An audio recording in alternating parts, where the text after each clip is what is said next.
Nein. Ja.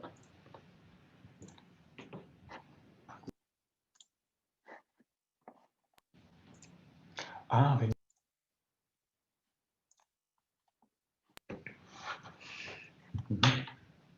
die sind alle im Homeoffice.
Let's give everybody a couple more minutes to join. I still see people joining.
All right, maybe before we start, already some logistics. So we have a, you can see a Q&A button here in Zoom. So if you have any questions, anything you would like to get answered by any of the panelists throughout the presentation, please use that Q&A button instead of the chat. That just gives us the opportunity to stay on top of everything, keep track of all the questions, and also respond to them, so you get all your questions answered.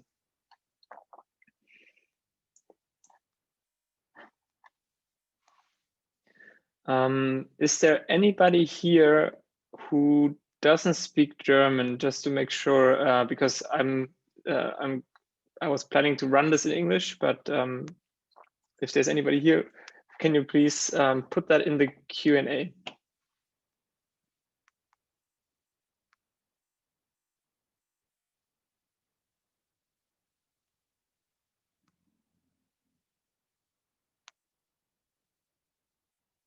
All right, we'll stay with English.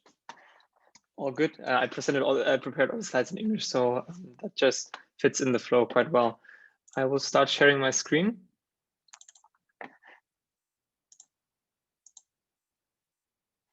And I hope you can all see my slides now. So a very warm welcome from my side to the Tableau user group Rhein-Neckar on this nice Friday morning. I'm your host today. My name is Raphael Teufel. We have a couple of speakers here with us, Dominik, Simon, and Florian from Enscape, as well as Sebastian from InterWorks. quickly introducing myself before we head off to the agenda and before we head off to our first talk today. My name is Raphael Teufel. I'm a solutions lead at InterWorks. I'm a cycling enthusiast. I really love all different types of cycling. Just got a puppy who is not here with me, so it stays a little bit quiet. Then yeah, I really like smart home and home automation, a little bit geeky, and used to work at Salesforce a couple of years back before joining InterWorks. So what are we going to cover today? Our first session today is with Dominik, Simon, and Florian from Enscape, and they're going to talk about the best of Tableau conference-ish 2020, which just happened a few weeks ago, and about Tableau eLearning and how they are learning Tableau at Enscape.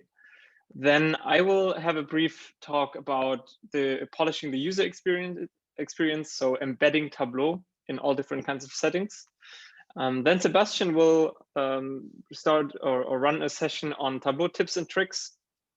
We've done the past in this Tableau user group, and it was received quite well. So I hope we can also show you some things that you didn't know before. And lastly, I will close the session with some closing remarks. Again, if you have any questions, please feel free to put them in the Q&A. And then let's start with our first talk from Enscape. And I will stop sharing my screen so you guys can go ahead and share your screen.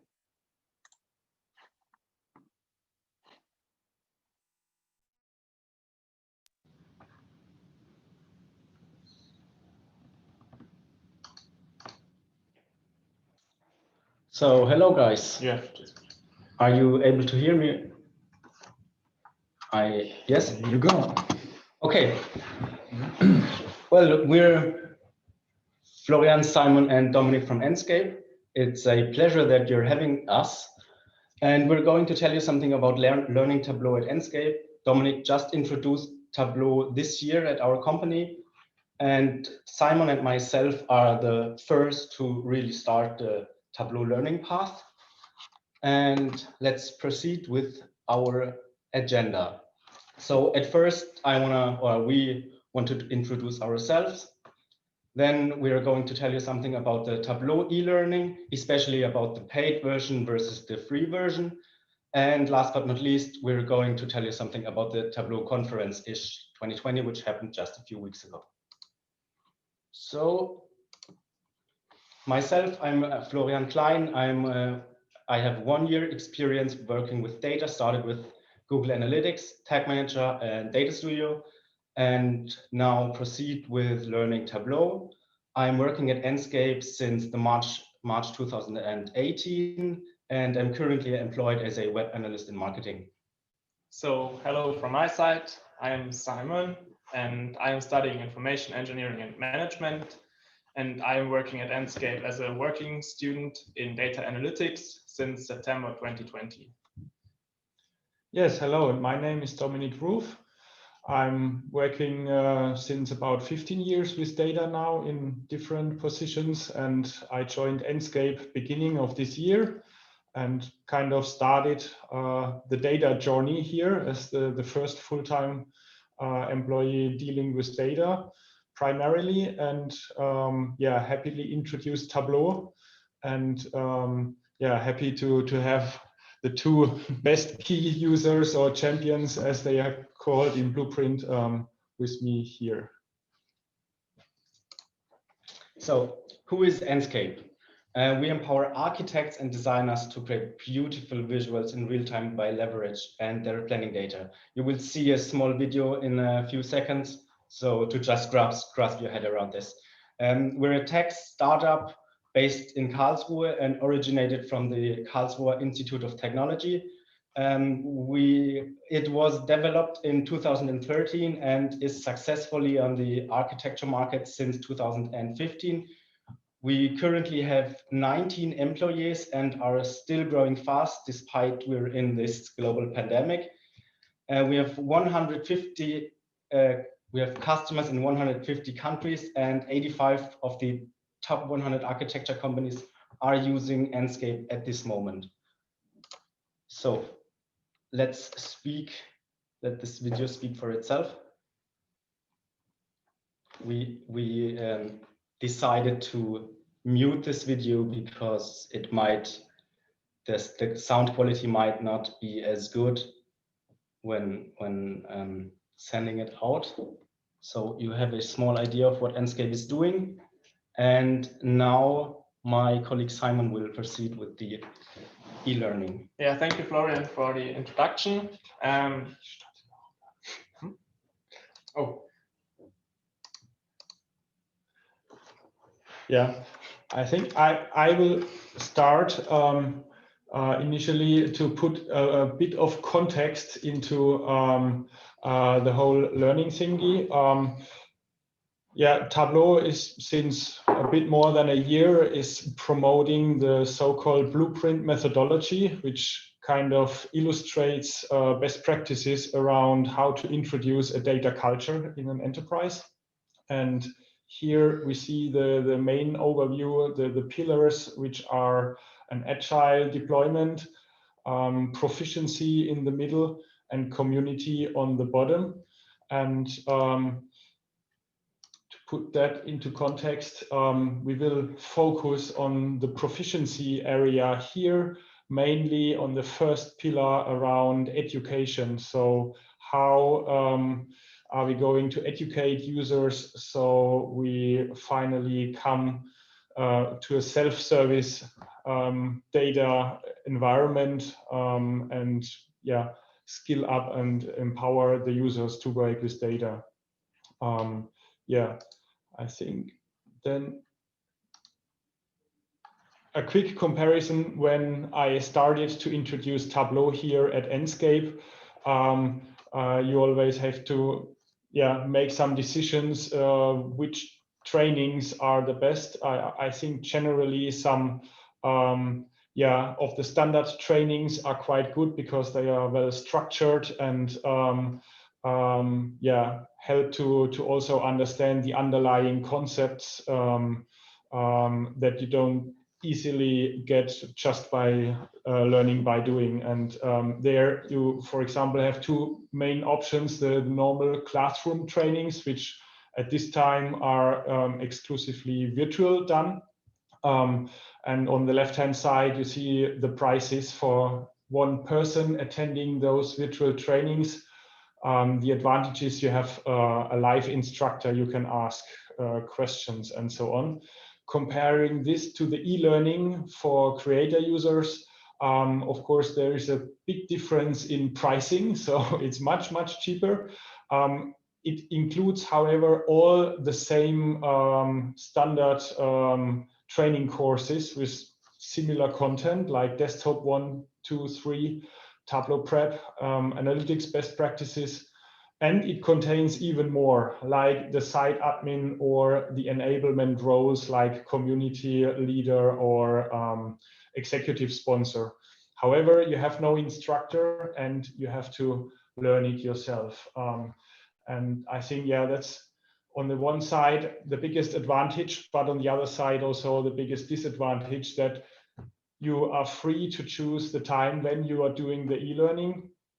Sometimes this may be a challenge for business people, users, where the day-to-day job is not data, to really find the time to actually do the e-learning. So maybe quick question over to my colleague Florian, to let us know how you managed to find the time to actually get started with e-learning. Yeah, well, but this is one of the hardest topics for people in a full-time working job. I myself just used the summer break, if you want to say it so, when most of my colleagues were in holidays or in vacation. I've just blocked a full week for the paid e-learning service, and I just did the complete author and consumer in that week. So yeah, that's one possible way to do it. And I think it's easier to do it that way than, let's say, for example, if you do it every Monday for 2 or 3 hours, because as we all know, there is always something happening in a company and you just will not find the time. yeah, I think that's one smart way to do it. Maybe over Christmas may also be in most companies a time where this could fit in. Yeah, but also at Enscape, we are seeing like the two prime example users here in the meeting where it worked out well, that they found the time and got started really well. But we also have a few other users that so far did not yet find the time to get started with the e-learning. For this, we thought about it and said that at least for creator users, we asked the people that within 3 months after receiving the license and the e-learning access to complete at least the consumer and the author learning path. And yeah, now we are seeing how this works out. Yeah, so this is quick overview comparing those two training options. And now I'm handing over to Simon, who will talk in more detail about the e-learning. Yeah, so you may wonder, what is the consumer and author learning path? And the Tableau's paid e-learning is built around this core concept, which is called learning path. So there are several different learning paths. They range from basic skills to more advanced skills. And now here you can see a standard structure of one module. So you first have theory, in this time sorting your data, and then they show you a demo video. So how does it work in action? And then you have the chance to try it yourself in an activity. So these sections may contain videos. This is the video interface, which I will talk about later, and texts, or sometimes even additional resources like white papers, and sometimes hands-on examples. And at the end of each learning path, there's skill assessment. And if you succeed in the skill assessment, you can earn badges. And if you fail, you can repeat it. So there's no restriction. It doesn't include any extra cost if you fail. And they tell you which lections you should repeat in order to be successful the next time. But it doesn't show you which questions were wrong and why, because it's always the same questions. So if they show you, you could just do it 2 times and have the badge. And these are the different badges that are currently available. So as Dominik mentioned, the Tableau blueprint is pretty famous, and it's 3 different categories. So on the left-hand side, we have enabling a data culture. So everything you need to learn how to make Tableau and data a big thing in your company. Then in the middle, we have the most important section. It's the sharing insights and developing visualization solutions. And there are also the 2 paths that Dominik mentioned, the consumer and author. And they are the more basic ones. And later on, you can maybe try the analyst or data scientist if you have more experience. And on the right-hand side, there's all the stuff with site admin, server architect. So all the skills you need to deploy and manage the environment for Tableau at your organization. And for more advanced users, there's also a quiz to find the right learning path. So it helps you to find where you should start if you are not a complete beginner. And it's also constantly developed and improved. So there are also new lections coming. And for example, just recently, they added the data literacy for all. And that is just a new lection on data literacy that they included in a Tableau e-learning. So what is my personal opinion on the Tableau paid e-learning? So I like that it is suited for different skill levels. And in my opinion, it is especially good for beginners because it really leads you hand in hand to a good skill level, and it all makes sense. So it is really well structured. You can go at your own pace. If you don't understand something, you can just go back and repeat it. And also after many sections, there are questions with the most important learnings from the section so that you keep them in mind for the skills assessment. And at the beginning of each module, you get a time estimation. So does it take maybe 45 minutes or an hour? so you can see if it fits in your schedule if you, for example, have a spare hour. But there are also things that I don't like about the Tableau paid e-learning. For example, the video interface. I don't really like it because you can't speed up the video if it's, for example, too easy. You still have to watch it in one speed, not 1.25 or something. And it is sometimes hard to skip and go back to the right moment because you have no timeline on the bottom. What I also don't like that much is that only by the e-learning you don't learn how to solve real tasks, because the exemplary data is often too easy to use. So when I work in my daily work, it's always finding the right data first. And this is mostly the most difficult task. And if it is not used enough, like Dominik mentioned, some users haven't really got started because they have no time. It is quite expensive because it is bound to an account and it can't be handed over to another person if it isn't used. And there's no time estimation for a complete learning path. So for example, for the consumer, you could calculate by adding each module, but there's no time estimation like you need 3 hours to finish it. And now I will hand over to Florian to tell you something about the free Tableau e-learning. Yeah, thank you, Simon. So a few topics I want to tell you something about is at first the Get Started page in Tableau Online or on their web page. Proceed to the free training videos and the free live trainings, as well as the free recorded trainings, which are more or less quite the same.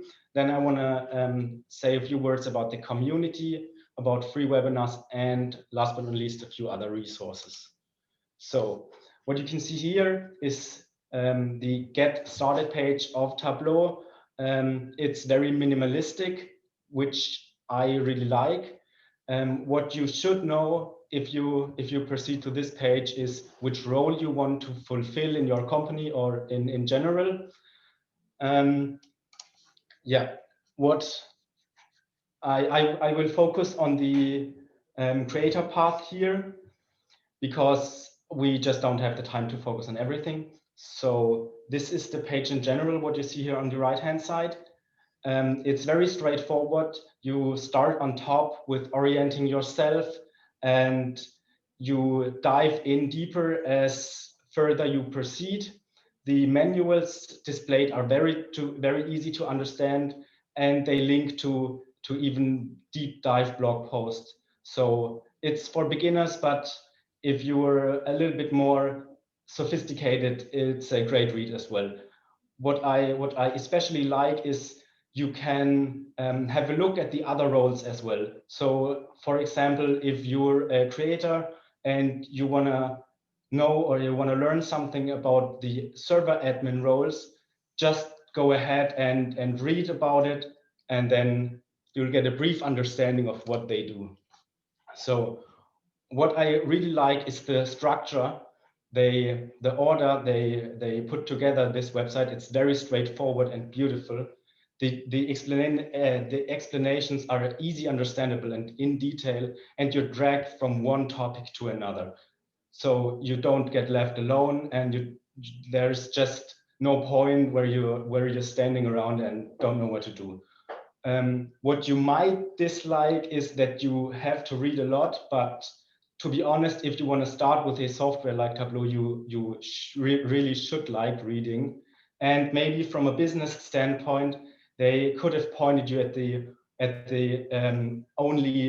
Get Started paid e-learning course, which is the only free version, or the Get Started free version, because in my opinion, it's really good, and well, probably they could earn a dime. So if you click on the web page of resources and start learning, you will be driven to this page. And if you click on start learning, they will point you at the free training videos, which in my opinion is not optimal because, well, I will tell you why in a few seconds. The free training video page is segmented in the different roles. So you can choose between the creator, explorer, viewer, or admin. And all of these roles are divided in small chapters. All of these chapters are between 2 and 7 minutes. This is absolutely perfect if you want to research something, but if you wanna start learning and do it in one round, it's not the ideal. So what did I like? The structure. If you search for something, that you can download the data sets and work along the videos, the in detail explanations, and the small chapters. So it's really perfect to refresh your knowledge. What I didn't like so much is that if you try to learn Tableau and you want a way to start and do it everything in order, the default order they give to you is not perfect. As well as Simon mentioned before, the perfect superstore data sometimes makes it too easy in comparison with the data you will find in your company. And videos alone can get a bit dull. So it's not ideal, but it's a good start if you have nothing else. So you after looking at these videos, you probably know if you want to dive deeper into Tableau or not. So let's have a look at the live trainings. Tableau offers free 1-hour sessions ranging from first steps to professionals, but probably because of the pandemic, there currently are no trainings available and you're referred to the recordings. I have watched a few of these recordings and they are really good. So it's like with the free training videos, you can download the data sets and work along. I especially found it good that the presenter didn't hurry, so you have time to fill out the tasks.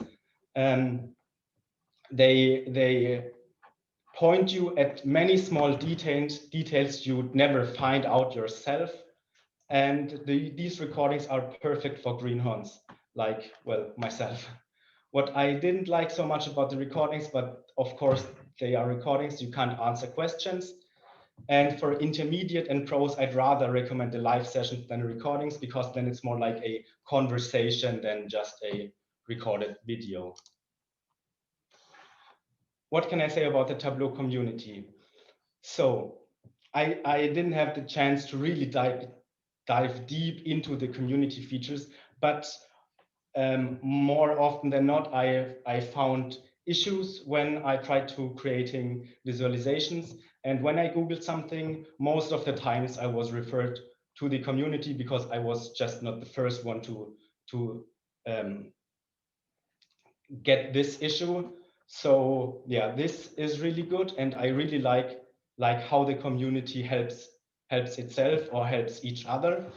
And what I will probably enhance in the future is issues I will not find a solution right away from the community. And if you take a look at the issues asked in the community, it only takes a few days until someone super knowledgeable and helpful solves the issue for you.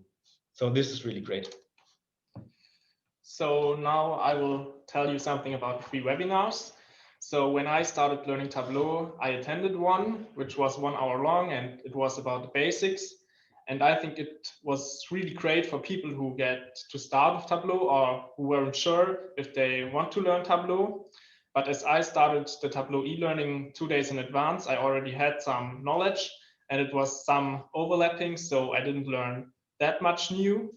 But I still think that if you find the right one for your need of knowledge, it can be really helpful.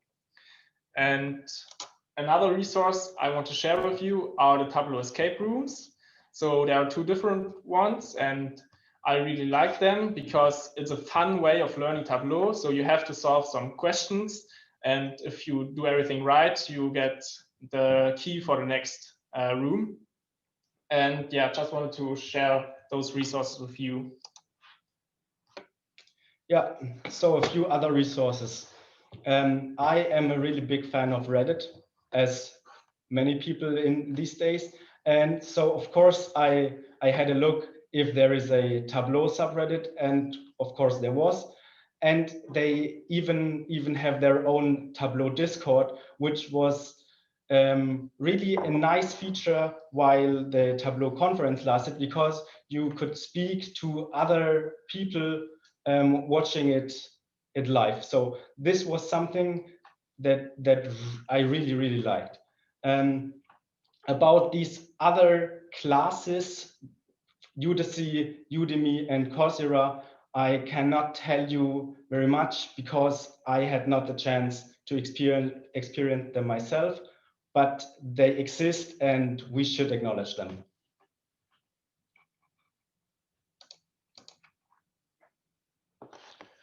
Okay, I guess now we're coming to the next topic about Tableau Conference.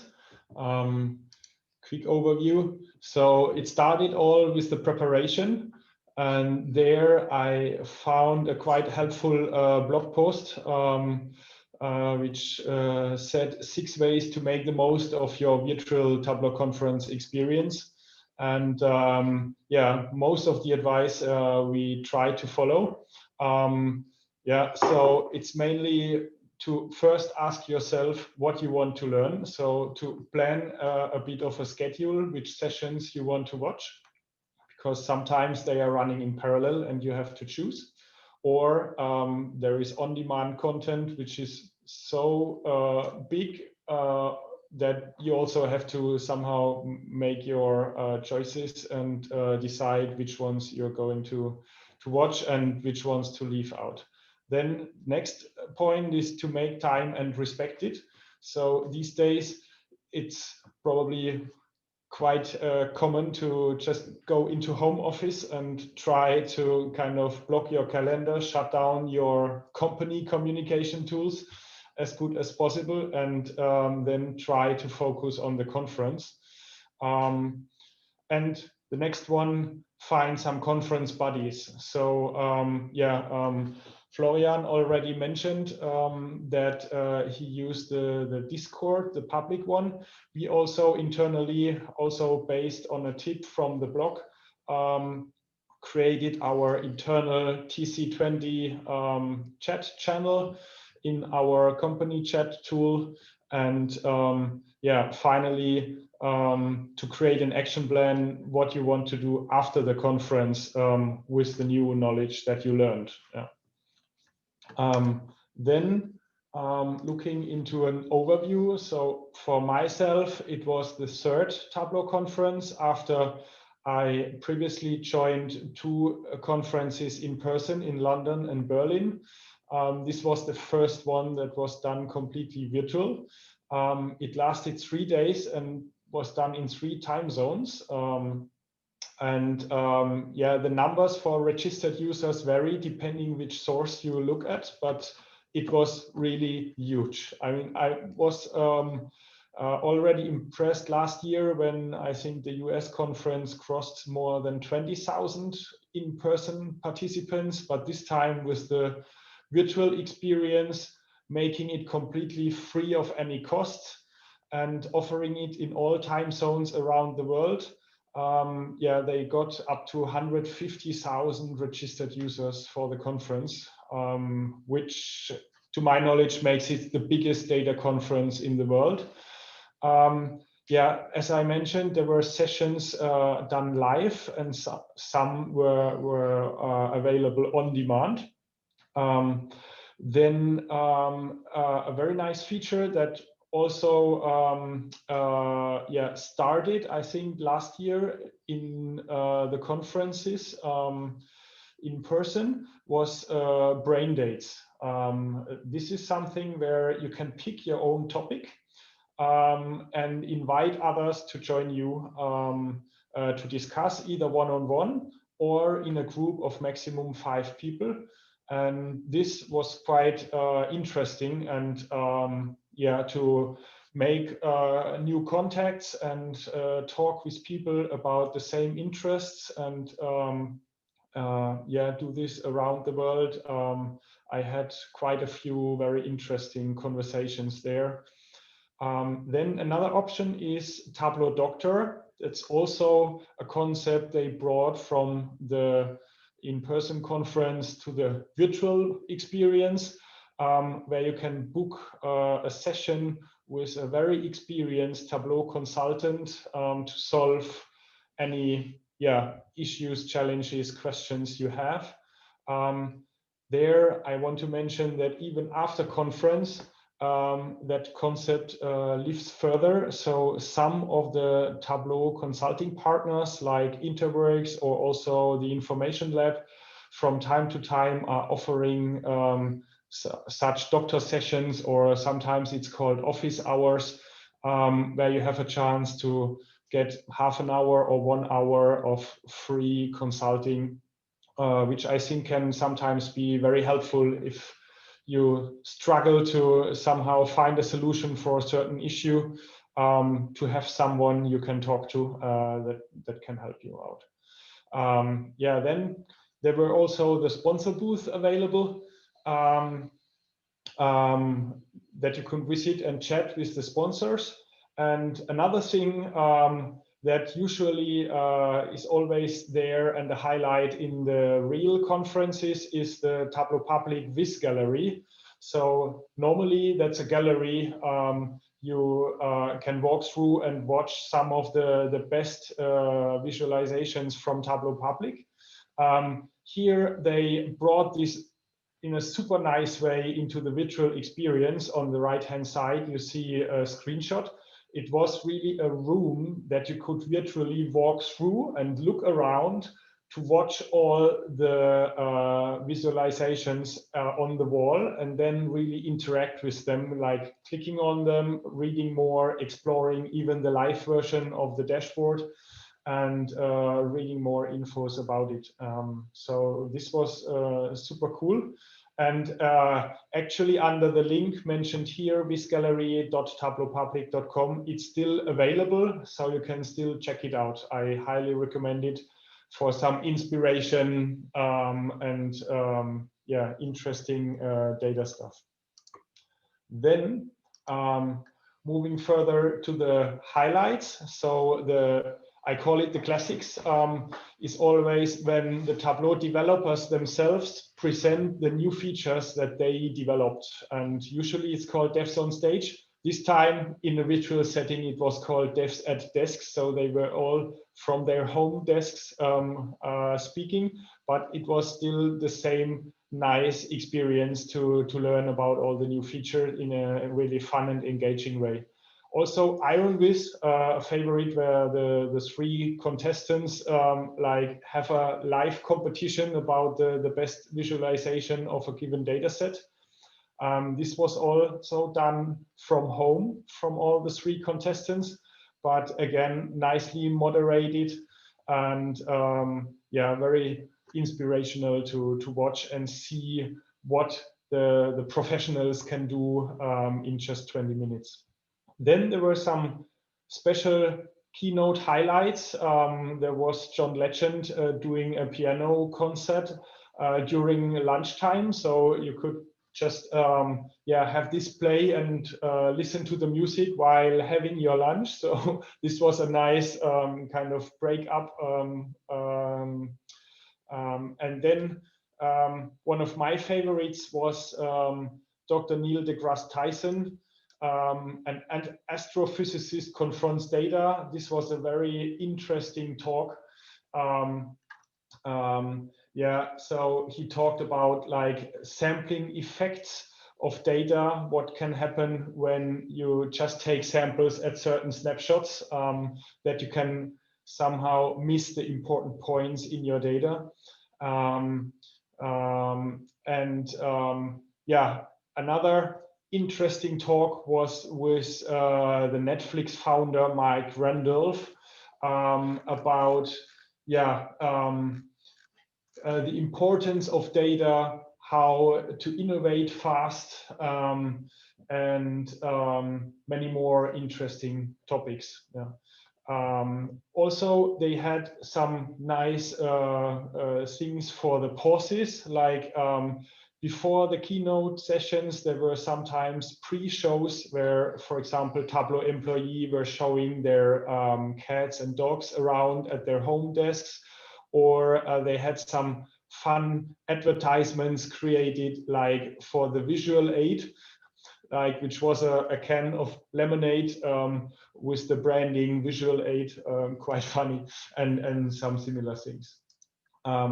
So these were some examples of, I will not play the videos now due to the time, but about the timing effects of Neil deGrasse, where if you kind of have the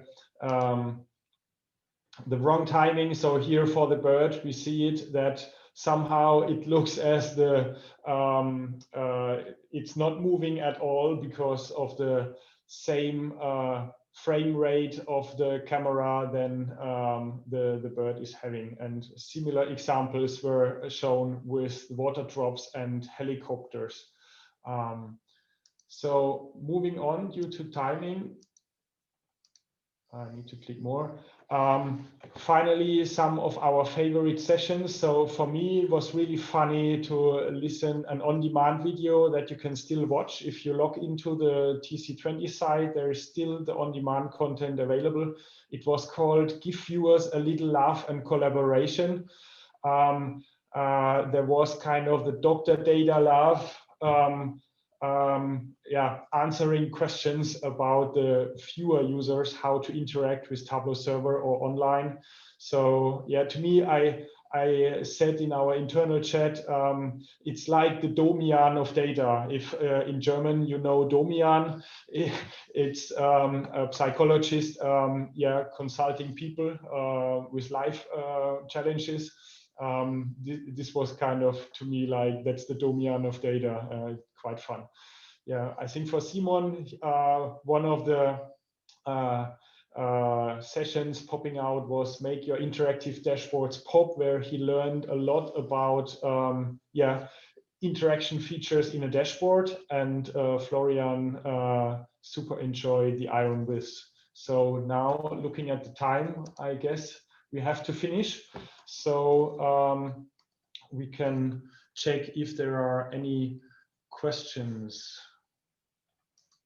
Yes, we have a question on the Q&A about the Iron Viz, whether that's available somewhere, the recording, or whether that's downloadable somewhere.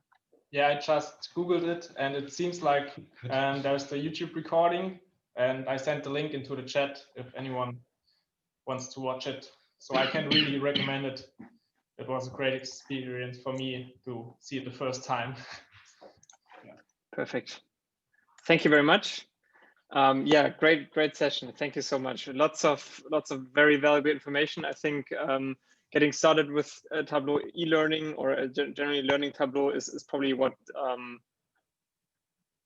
I want to know. So thank you very much for that, and also for your insights into the Tableau conference. Moving on to the second talk, which is actually my own, about embedding Tableau. Or how you could also call it is polishing the user experience. So let's quickly talk about why you would embed analytics, or why would you embed Tableau into anything. And I think there's three major compelling reasons why you would do that. Number one is definitely the user experience. So if you want to create a better or a user experience that you want to curate, then definitely embedding is one option to go there. Another reason might be branding the user experience. And the third one would be adding additional functionality to what comes out of the box with Tableau. So let's look at the first reason, better UX. Tableau server has a pretty good user experience. It's easy to navigate to your dashboards. You can favorite things, you can search things, you can ask your data. So there's lots of things that you can already do, but you might want to customize that even further. And let's have a look why this is important. Does anybody still remember the Nokia 9210 communicator? That is a smartphone that was already in existence a couple of years back. So this is nothing new. So smartphones have been around for a long time. also with email functionality, browsing the internet, that kind of stuff. However, only when the iPhone and a couple of Android devices were released, the user experience really lived up to the expectations, and you could really use a touchscreen and could just use it very easily. You wouldn't have to carry around that little pen to navigate your phone. And I think that really shows why user experience is very important. Another one from my experience is maps navigation. And so why does no one use maps anymore? Because the user experience and also often the outcomes of using a navigation software like Apple Maps, Google Maps, and so on, or your sat nav in your car is much easier. So I think this really shows user experience is really key when you want to build a good product, and in the end, analytics often is a product that you build for someone else. Reason number 2, you might want to brand your experience. And this leans more towards you want to make your Tableau dashboards available perhaps to the outside world, maybe to your customers, but also could be inside your company. So you have an intranet that has a certain style or design. You might have a website with a certain style. So you also might want to have your analytics be branded. And while you can already do a lot inside your dashboards, inside Tableau, there's a lot of formatting options. You also might want to brand everything around the dashboard. So just a couple of examples. Just by seeing this, most of you will know that's probably an Apple store. A more local example in Germany, just with the color. I removed all the logos here. Just with the color, you know what brand it is. So they've used the color really well. Or another one, also mostly the colors, where you just look at the red and the yellow, and you know which brand this is. So branding is really important when it comes to user experience. So these are just some examples from our daily lives, things we see. We know right away just by the colors or by the fonts they use, or by how things are set up, that you are in a telecom store or in a media markt, for example. The third reason why you might want to embed your dashboard somewhere is you want to add functionality on top. So you have a lot of functionality that comes right with Tableau server, but sometimes you want to add some functionality. And I think Swiss Army knife for me is always a good example of, yeah, you might want to just have do more things with it than just what Tableau server offers out of the box. You might have some specific use cases. So a beetle gets you from A to B, but you might want to go into the mountains, or you might want to go really fast. And it's the same with your dashboards. You might want to embed it into a product that you're selling to clients that is branded and also has some functionalities that are outside the realm of Tableau. So my question is, why stop at your analytics? So why not? Why stop where these things lie and not add some more functionality to them, brand them, or yeah, just share them with the outside world? Embedded analytics can also create a targeted experience, and that goes along a little bit what Dominik, Florian, and Simon have talked about. So you have different types of Tableau users. You might have the analyst who just wants to view Tableau visualizations. You might have some people who want to go further, explorers who want to really drill into the data and try to build their own visualizations. And you might have, yeah, people who can build their own analytics to begin with. This is from a colleague of mine from the States. He uses that as an example, and I just love it. So this is not a targeted experience. This is just everything on one page, and it's really hard to find what you need or find out what links cars does. And the same with your analytics. So you want to target the user and build an analytics experience that really serves them how they need it. So for example, looking at, this is our consultants folder on our Tableau server, and there's a couple of dashboards. It will take a while for me to find exactly what I need. And I might just need 2 or 3 different dashboards every day, and I could favorite them. So there's options on Tableau server, but I could also have for example, a company portal where I have just the 3 dashboards that I need every day. I can also add favorites. I can comment on things, edit dashboards even further. And I think this is an example of why you might want to curate the information.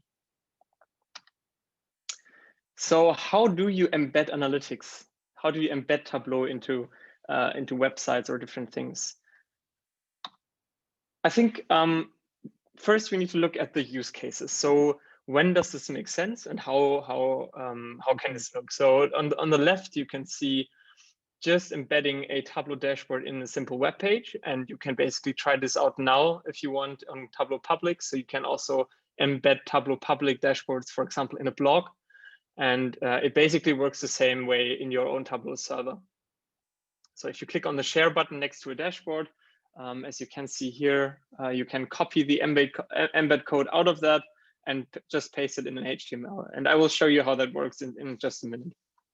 The second thing you can do is embed it into a web portal. And I think the most used example would be a intranet, a corporate intranet, where you just have one place where all the information lies, where people, for example, do e-learnings, where they request sick leave, where they do their expenses.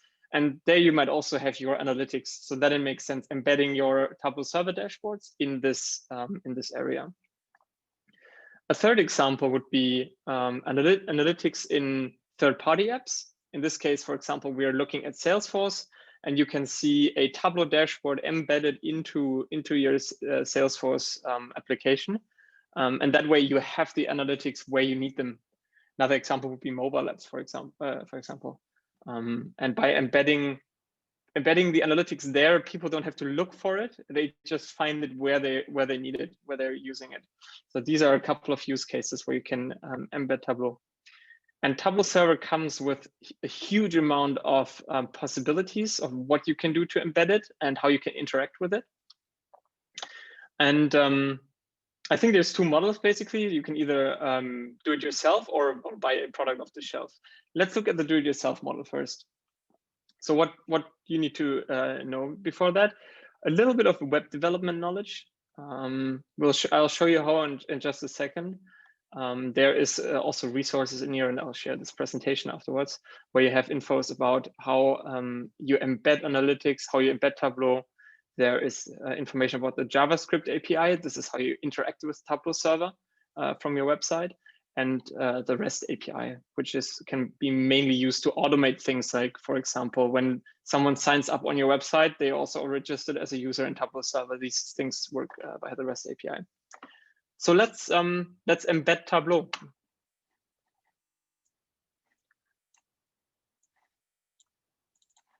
It's basically very easy. So I'm just going to show it live now because I'm very confident that this live demo will work. So I will now sign into our internal Tableau server. I have a sales dashboard here, or let's maybe use one that's a little bit more pretty. So this is just a KPI, a typical KPI dashboard that is based on demo data, on Superstore data, that you all know, basically. So we have here just a basic example: net revenue, profits, losses, plan, and so on. And how do we now embed this into a website? So this is the first part I have. The second part is then obviously a website where I can embed it, or a web portal. And for that, I will just use an example website, and I will open that up in my browser now. And this is just a free template that you can download from the internet. I've added a background image here and some text, but there's nothing more. It's just filled with demo text. And basically what I want to do now is I want to have my dashboard on this page. I want to have it somewhere here where it says this is an example dashboard. All right, close this window. It's an HTML file. That's what I meant with you need a little bit of web development knowledge. So you need to know what's HTML and how a HTML file is structured, so you can paste the embed code in there. But yeah, that you can get that knowledge from W3 schools, from Coursera, Udacity, and so on. So let's start embedding. I click the share button here, and down here we have that copy embed code. Now this is copied to my clipboard, and I can just paste it anywhere on my computer. And I will go into this file index.html, and I'll open it up in my favorite text editor. This looks very complicated, but once you have a basic understanding of how HTML works, it's actually quite easy. So I have created a space for me here where I can paste my dashboard script, and it's really just copy, paste, save, and that's it. So now let's open up that index.html file again. And it automatically opens up in my Firefox browser in this case. And if I scroll down now, we see a dashboard is loading. And now I have embedded my Superstore sales performance dashboard in this very basic HTML file. And that is basically how you do it. Again, you will need a little bit of knowledge around HTML and a little bit of web development knowledge, but this can be done really, really easily. And it's, of course, interactive.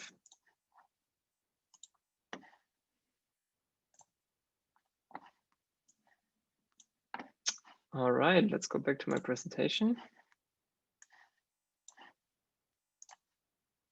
So we've now seen how you can do it yourself. And now, the other option, obviously, is to just purchase a portal off the shelf.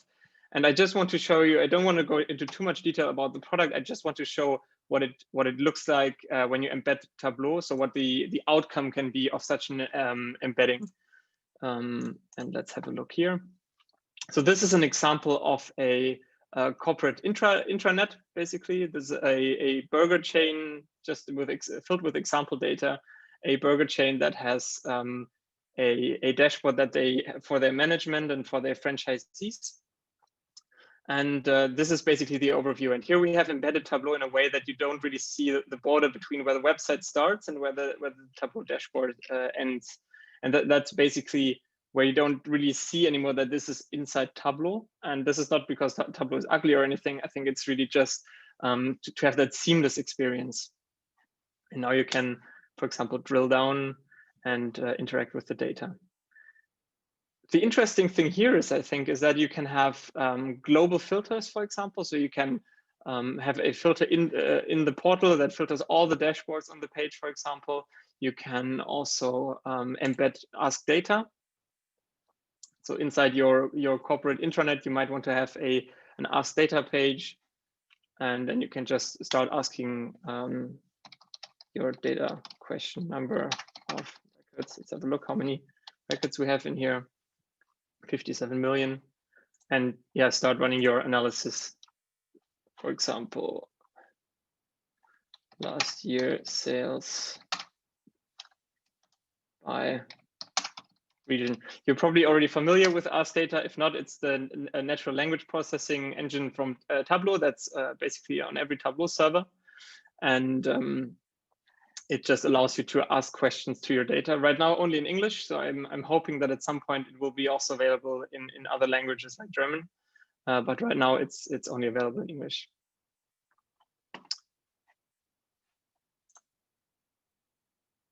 Right, I'm just checking if there are any questions yet.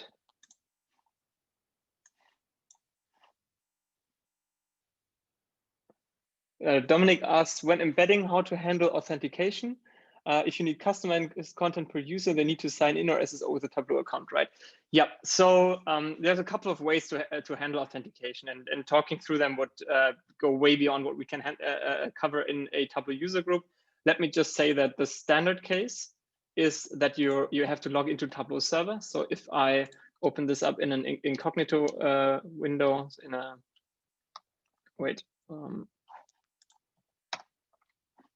so I will open it up in a private window now. And now I'm not signed into Tableau server anymore. So Tableau asked me to sign in. So that is one thing, but you can also use all different kinds of single sign-on solutions like SAML, like Kerberos, and so on. That definitely works as well. In this case, we use something called trusted tickets. All right, back to my presentation.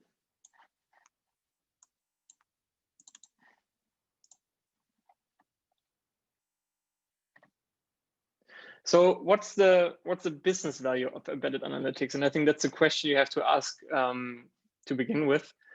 So why would you do embed analytics to begin with? And I think there's a couple of a couple of compelling reasons why you would do that. I think the first one is that you offer a tailored experience to your end users, and that really drives adoption.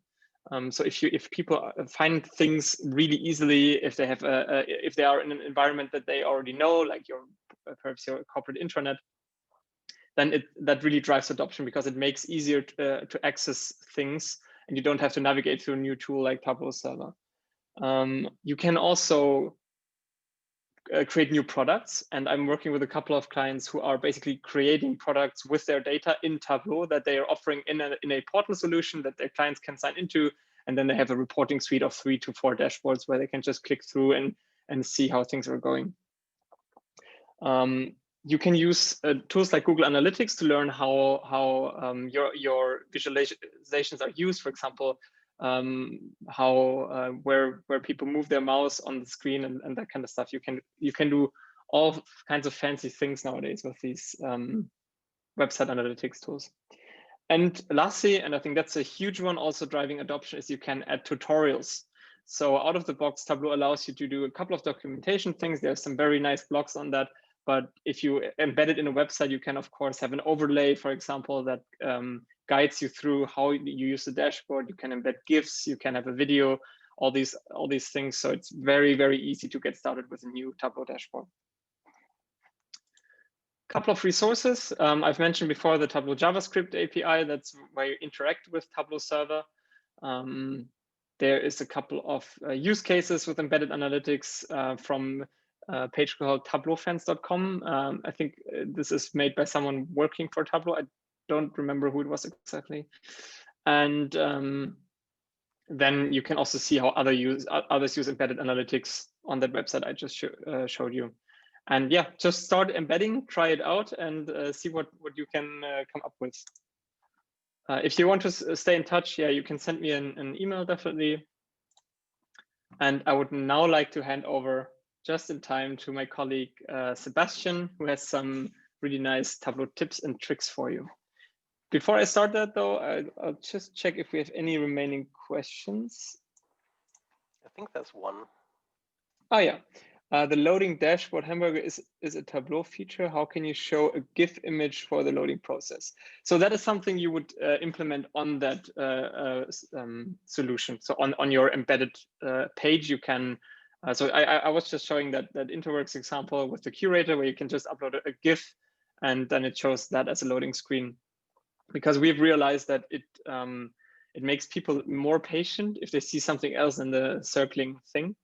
But you can implement that in any embedded solution that you build. All right, I think these are all the questions. Yeah, if you have any more questions, you can of course type them in the Q&A, and I'm now handing over to Sebastian. Yay. Do you want to share your screen? Thank you very much. In a few seconds, I will, yes. First, I haven't had the chance to talk yet today. So my name is Sebastian. I am focusing on helper function today in our tips and tricks session. A few words to myself, about myself. I am an analytics consultant with InterWorks. Before I joined InterWorks, I have been a data-driven lobbyist. And kudos to the session from Florian, Simon, and Dominik. I really, really wished I had knew all that stuff about e-learning paths and overall learning paths when I started my journey. I am self-taught. I have been self-taught for 3-4 years. And when I finally did my first training about Tableau and learned all those tips and tricks, I have been so proud until then of all the stuff I could accomplish. And then I realized, well, there's a button for that. So I'm really glad you mentioned that, guys. All right, tips and tricks today. I'm going to share my screen, although there will be nothing really fancy there except Tableau Desktop. First off, the session is recorded as far as I know. But for all of you who are like me, and if they want to get back to the content and don't really want to go through all the video stuff to only get one tiny information, At the end of this session, I will have one screen with all the explanations written down, which you can take just a screenshot of. So today we are going to focus mainly, not entirely, on the size function, one of the few helper functions in Tableau, like index, first, and last. A few weeks ago, I was challenged with following problem. The client, I'm using here the world indicators data source, wanted to build a table that looked something like that. We drag country on columns. We drag year on rows, fill it with a, well, with a metric we like to. Let's take the CO2 emissions, always fun to talk about. And while we're at it, let's exclude those 2 years. They don't seem to have any data in there. Now the challenge was to see only percentages in this table. So a percentage that add up to 100% for one country over the years. That's so far quite easy. We just click on Add Table Calculation. We take the percent of total. Of course, we want to calculate that downwards, not from left to right, so table down, or to be more specific, year of year. And we get exactly that for each country. Now, the analyst wanted to show the grand totals. Click on Show Column Grand Totals. And of course, as we expect, that adds up to 100%, but really this number isn't really useful at all. So the analyst wanted to see the absolute number, not the percentages that we are showing here, but in the total, he wanted to see the absolute number of, in this case, CO2 emissions. So how do we do that? Usually we have to trick Tableau into doing something like that, and we do here as well. In this case, we can do it like this. We build, or we create a new calculated field. Let's call it, how do we call it? Honestly, calling calculated fields by anything takes the most time for me at all. Let's call it grand totals and stuff. So we start with an if statement in this case. If size equals 1, then we want the sum of our CO2 emissions. Else, so when the size is not 1, we want to have this calculation in here, our percentage. We end the if statement, click on OK.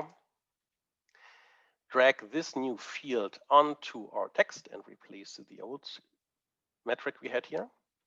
Once again, of course, now we have a new calculated field with a table calculation in there. So we have, once again, have to check how it is computed. Click on Add a Table Calculation. Once again, click on Year of Year. Now we already see we have an absolute number here. Of course, this table doesn't work at all because we have a lot of zeros there. So we have to click on our green pill, click on Format, and put a percentage for all these values there. Let's do it with 0 digits. Now we have a really, really great percentage for our grand totals, but don't despair. We can also format the grand totals in here. So here we take just a number without any digits. And there we are. In case not every one of you is so familiar with the size function, let's look at it, how it really works. And it's a little bit easier to show than to tell. So let's create another calculated field, just with the function size in there. The official summary is it returns the number of rows in the partition. Basically, it counts the cells of a partition. Let's drag that onto text as well. Maybe we can get rid of our totals here and of our metrics for this specific case. And we see a lot of 207s here. Let's focus on only a few countries. That makes the whole thing a little bit easier. A lot of 6 right there. We once click again onto our edit table calculation and see how it is computed. Right now, across table across, the 6 means we have 1, 2, 3, 4, 5, 6 cells in this partition we are computing right now. If we go down, we have 11 of them. And you already see here, the grand totals always are their own partition. So that's what we have built in our logic in our calculated field. If the size is 1, we want 1 calculation, the absolute numbers. And if the size is not 1, if it's bigger than 1, then give us the percentage of that. All right, that's that. We'll jump to the next one. That's a bit more colored. This is a sheet I was presented with a few weeks ago. What is happening here? First, let's make the colors a bit more pink so they stand out a little bit. What is happening here? The client in this case wanted to have one tiny circle for each city on this map. Each city that first is in Europe, so there's a country filter here for all the European countries, and for all the cities that, here is a condition filter, that have a total sum, a sum of sales that's bigger than their defined threshold. They have a parameter here. Let's look at that. It's here, sales threshold. So when the country is higher than this threshold, in this case 1, show the marks on the map. So if I go here and set the threshold up, there are a lot less dots. Now the challenge was, because for now everything is working, the challenge was when there are only a few of those dots, they should be bigger. So they should stand out. But if there are many of them, where a lot of them, they should be really tiny. How to do that? Once again, here the size function makes it quite easy. We double click on our marks card to create an ad hoc calculated field. Type size into there. Oh, not that size. That's the calculated field I created a few minutes ago. The function size.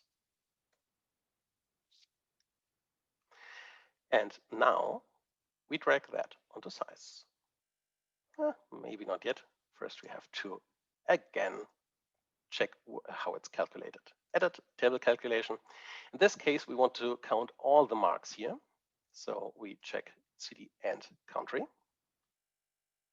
Now we drag that onto size. Yep, something happened, but we are not finished yet.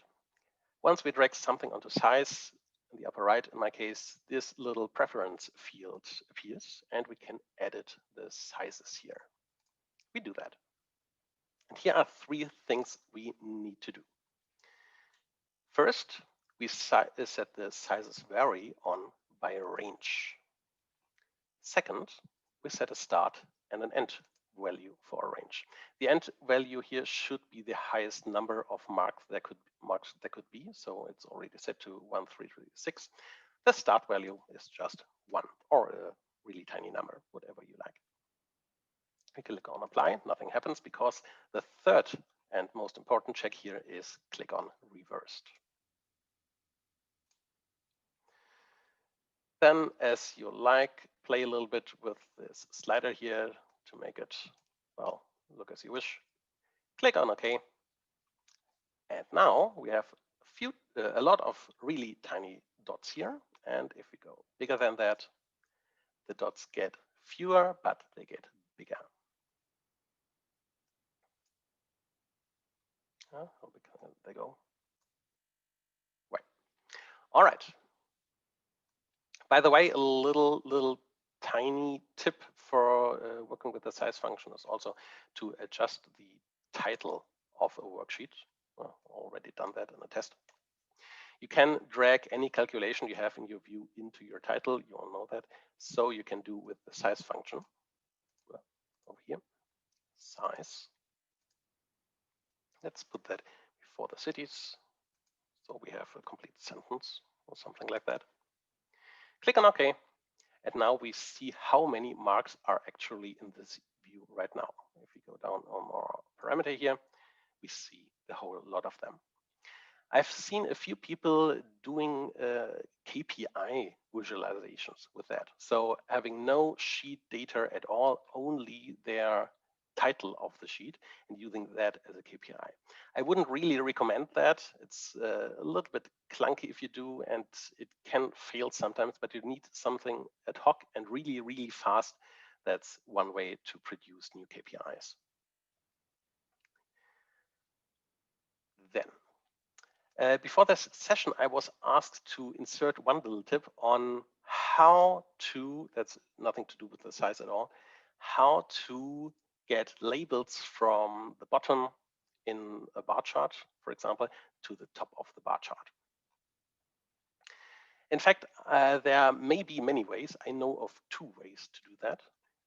One is a little bit clunky. I learned this word a few weeks ago. I really, really like it, clunky. You drag regions for this example. We are in the global superstore once again, as we have been for our pink cities a few minutes ago. We drag region onto columns. We drag, let's say, sales onto our rows. And we have this cool, simple bar chart with our labels for all the countries on the bottom. Now, the clunky way is to just duplicate this field, region, drag the copy onto columns as well. Now we already see we have labels at the top, but we also have labels at the bottom. And now get rid of the header for the new one we dragged into there. It does work. Although when you want to drag other dimensions into your columns or into your rows, it gets a little bit tricky to keep to that. So there's another way, a more simple way that Tableau offers to us. Once again, we drag our region onto our columns, we drag our sales onto our rows, and then we click on Analysis, Table Layout, and I have to admit, for over 5 years, I didn't know this little menu existed at all. My eyes always overlooked that. Click on Table Layout, click on Advanced. Then we get this little dialog box here with a few cryptic options we can check on. And the one we are focusing right now is this little checkbox here. Show innermost level of at bottom of view when there is a vertical axis. Yes, we have a vertical axis here. So we uncheck that one, click on OK. And our labels just jumped to the top of our view.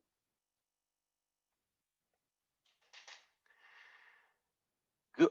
Let me take a sip of my water.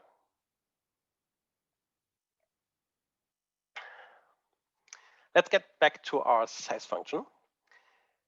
A challenge that I am faced quite often is producing something like that. What are we seeing here? In fact, we see the end result already. We see a list of countries. We are once again in our global superstore data source. And we want to see only the top 5, in this case, countries by metric, in this case, profit. And we want to see the bottom 5. Now, there are a few ways to do that. I remember in the TC19, I think, 1 year ago, there was one tip to do this via sets. So you create a set out of your country with a, let's do it once, although we won't get through that. Click on set, create a top set by field, and so on and so on and so on. You create 2 of those sets, combine them here on color and on filters, and this works, yes, but well, there is a more elegant way, or in fact, 2 more elegant ways. We are going through now. And of course, just to have said it, you can't really drag in a country filter here with the top, because then you only get top or bottom values, but you want to have both of them right now. So let's build that. We want to see our countries on rows. Yep. We want to see our profit on columns. Works fine so far. We just sort that scroll through that. Yes, we have all the countries. And now we only want those 5 here and the bottom 5. We create, to achieve this, another calculated field. Top and bottom. Once again, we start with an if function. If. Now, once we want top or bottom values, we almost always have to work with a rank function, a table calculation that you probably all know really, really well. So we go on rank, the rank of our sum of profit. And if this rank of a sum of profit is lower or equal than, let's say, 5, then,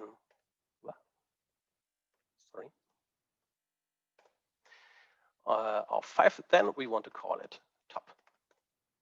Else if, and here we need an else if, not just an else. And here's where the magic starts. When the rank of a sum of a profit is bigger than the size, once again, wrong field, and when you click on enter too fast, the function size minus 5, then bottom. Else, we call the others just the others. So what's happening here? We are, let's first apply that, although it won't matter that much. What is happening here? First, we take the first 5 ranks, 1, 2, 3, 4, 5 of our table that are our top values, and then we say take the last 5. So size is the number of all the countries in our views, then subtract 5 of them and only show them as bottom. We click on OK, drag that onto, let's say, color, and we are already seeing something happened here. Something good in this case. Let me adjust the colors. Bottom is something brown, the other is gray, and top is, let's go with blue. Now, of course, we don't want to see all the others here, so we take our field and drag it onto filters as well. Uncheck other, and we already have the sheet. The colors are a little bit different from here, but nonetheless, that's it. All right. I think I went through the whole thing a little bit faster than I originally intended. All good. Thank you very much, Sebastian. I'm working with Tableau for more than 3.5 years now, and I've just learned at least 3 new things. Yes. As really promised nice. before, I'll keep that screen on there for a few seconds. So anyone who wants, just take a screenshot. Cool. Thank you very much. Really great tips. Maybe I'm just checking if we have any questions. Yeah. So no open questions at the moment. All right. I think we have feedback. Very good tips. I agree. Yay. Thanks. All right. I will share my screen if I may. I hope everybody has taken their screenshots. Otherwise, yeah, we have a recording as well that will be uploaded. All right. So that concludes Sebastian's session. Again, thank you very much. Some really useful tips and tricks there. So that also concludes our meeting today. Thank you all very much for joining. I'm really glad that we were with so many today. We have our next Tableau user group meeting coming up on the 5th of March. Please stay in touch. I've added the link there to the Tableau user group community in the Tableau forums. Plus, please, if you have anything that you would like to present in front of the user group, if you have any dashboard that you think is worth sharing, that you can also share. If you have a use case that you think is worth sharing, or if you just want to ask a couple of questions to everybody, hopefully in person again next year, then yeah, just get in touch with me or post it in the community. And yeah, I hope you all enjoyed it, and see you all next time.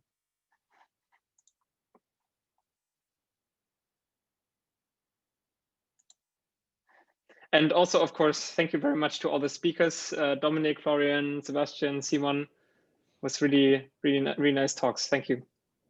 Thanks for having us. To you for hosting.